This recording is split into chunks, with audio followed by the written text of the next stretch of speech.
Let me share a story. Actually, I need a prop. David, can I have one of those pieces of paper?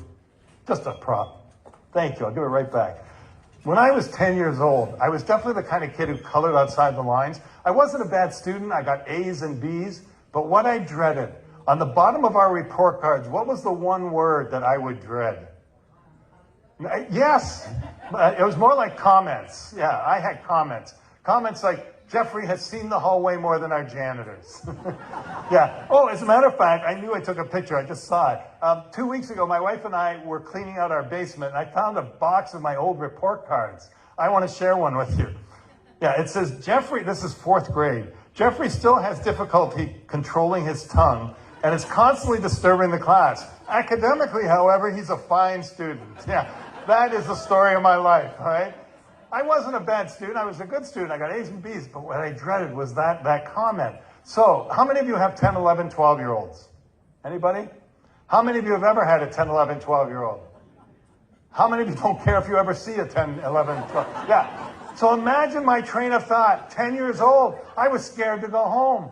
Not only because of the grade, but now I didn't know what my dad was going to say. So picture this. I'm standing on a bridge, small town in Ontario, Canada, overlooking a beautiful river below. And here was my train of thought at 10 years old. Can't go home. What are my parents going to say? River. Huckleberry Finn. Build a boat. Get out of town. I had a plan.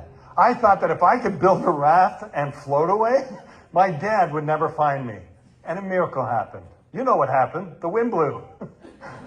And at 10 years old, you're naive enough to think the only copy just went in the river. And I learned one thing when I lived in southern United States. I think you'll appreciate. I was saved.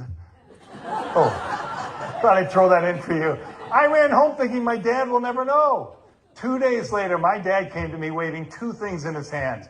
One I recognize as my report card. I remember looking at him and saying, you swam for that? You know, what a cool dad.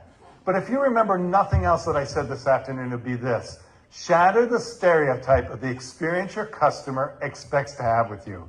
This is not the experience I expected to have with my father. Got a picture of the guy. 6'7", I think, 6'6", about 250 pounds, a farmer.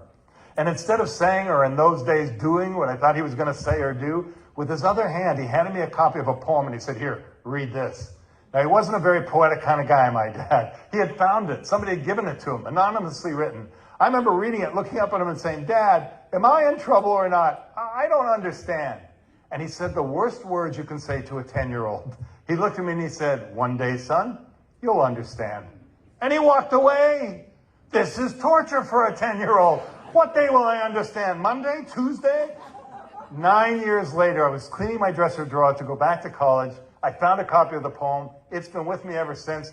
I share it with my audiences worldwide, and I was so excited to share it with you guys today because I truly believe your business now is about coloring outside the lines, getting outside your comfort zone, looking at what you do from a different perspective.